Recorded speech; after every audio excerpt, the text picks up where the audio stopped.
তো বন্ধুরা, যেমনটা আপনাদের বলেছিলাম, আজকে হচ্ছে 16ই নভেম্বর, ঠিক আছে? রাত্রিবেলা আজকে আপনাদের জন্য একটা স্পেশাল ভিডিও বানাচ্ছি মায়াপুর রিলেটেড, ঠিক আছে? অনেক কিছু মায়াপুর নিয়ে কন্ট্রোভার্সিও চললো, আমরা দেখলাম। তো যাই হোক, অনেকে অনেক কিছু জানে না এবং প্রবলেমের সম্মুখীন হয়। তা বলে এমন কিছু ব্যাপার নেই যে সবাই হবে, ঠিক আছে? আমরা তো খুব কম পয়সায় মায়াপুর থেকে ঘুরে আসি, তো এভাবেই আমি আপনাদের বলতে চাচ্ছি যে আপনারাও খুব কম পয়সায়, বলতে গেলে প্রায় ফ্রিতে, আজকালকার দিনে বলা যায় এত কম খরচায়, এত কম পয়সায় আপনারা মায়াপুর, বিশেষ করে মায়াপুর ইস্কন থেকে ঘুরে আসতে পারেন।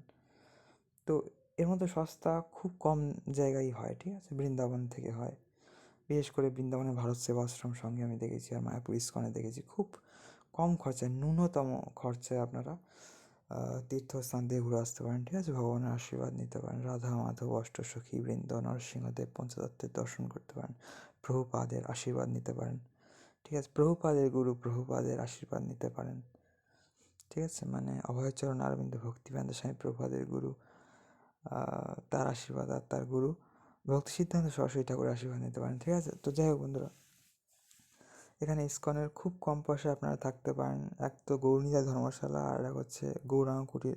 খুব কম করে, মানে মিনিমাম 100 টাকা থেকে ওখানে রুম শুরু, আর নিত্যানন্দ কুটিরে 200 টাকা থেকে রুম শুরু। তো এগুলো আপনারা থাকতে পারেন। এবং ভবনে ধরতে গেলে 300-400 টাকা থেকে রুম শুরু, বা 450-500 এরম থেকে, যাই হোক। আর দুজনের রুম একমাত্র পাকা ঘরের মধ্যে দেখেছি আমি, বা জানি আমি, নামহট্ট ভবনে, ঠিক আছে? দুজনের রুম আছে। এছাড়া দুজনের রুম ধর্মশালাতে আছে, আমি দেখেছি। মানে এক আর নয়, প্রথম দুটো ঘর, ঠিক আছে? যে দুটো ঘরেই আমি থেকেছি। তো যাই হোক, ধর্মশালাতেই বেশি থাকি আমি, যেহেতু ধর্মশালাতেই সুবিধা হয় আমার। ওটা মানে রাস্তারও কাছে হয়, আবার মন্দিরেরও কাছে হয়, সব দিক থেকে ওভারঅল সুবিধা হয়।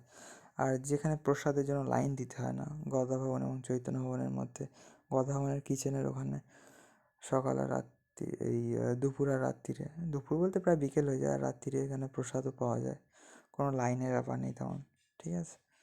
তো মাঝে মধ্যে রাত্রিবেলা মিস হতে দেখেছি, দুপুরবেলা কখনো হয় না তেমন। আর আগে এই দিকটা, মানে সেই চক্র ভবনের, মানে টানেলের দিকটা এসে দাঁড়াতো মাঝে মধ্যে, বা বেসিক্যালি ওই গদা ভবনের কিচেনের ওখানে দিয়ে দিত। তো আগে মানে ওই দিকে খুব একটা যেত না। ওই চারনামা গেট থেকে যে রাস্তাটা গোশালার দিকে যাচ্ছে, ওই দিক দিয়ে মন্দিরের দিকে এখন ঘুরে যায় মনে হয়, যা জানলাম। আগে এখানেই হয়তো মানে দাঁড়িয়ে শেষ করে দিত, বা খাবার এক্সট্রা থাকলে হয়তো গোশালায় দিয়ে দিত, বা এখন ওই রকম ওই রাস্তা দিয়ে ঘুরে মন্দিরের ওখানে গিয়ে হয়তো ডোনেট করে দেয়। তো যাই হোক, ওইখানে অন্নদানেরও খিচুড়ি আসে মন্দিরের ওখানে, পঞ্চতত্ত্বটায়ের ওইখানে। এছাড়া অন্নদান কমপ্লেক্স থেকে 4 বেলা আপনারা প্রসাদ পেতে পারেন। আগে প্রথমে যখন শুরু হয়েছিল এই ব্যাপারটা অন্নদান কমপ্লেক্সে, তখন মনে হয় সকালে মঙ্গল আরতির সময় কুপন দিত।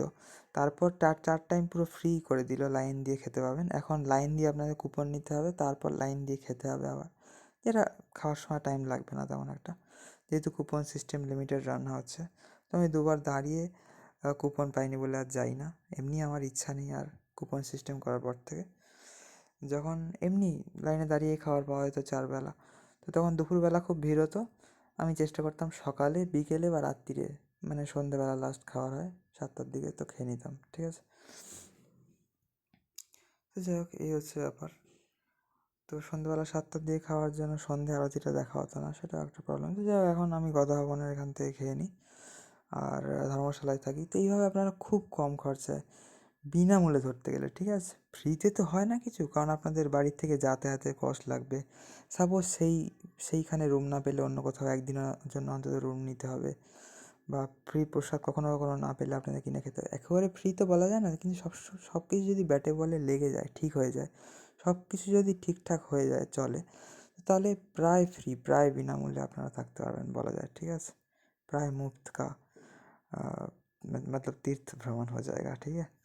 তো যাই হোক বন্ধুরা, সবাই ভালো থাকবেন, জুড়ে থাকবেন আমাদের চ্যানেলে। সবাইকে হরে কৃষ্ণ, রাধা রাধে, হরি বল, হর হর মহাদেব, ওং নমঃ শিবায়, জয় সিয়ারাম, জয় রাধেশ্যাম, জয় উমাশঙ্কর, সবাইকে মিত্র।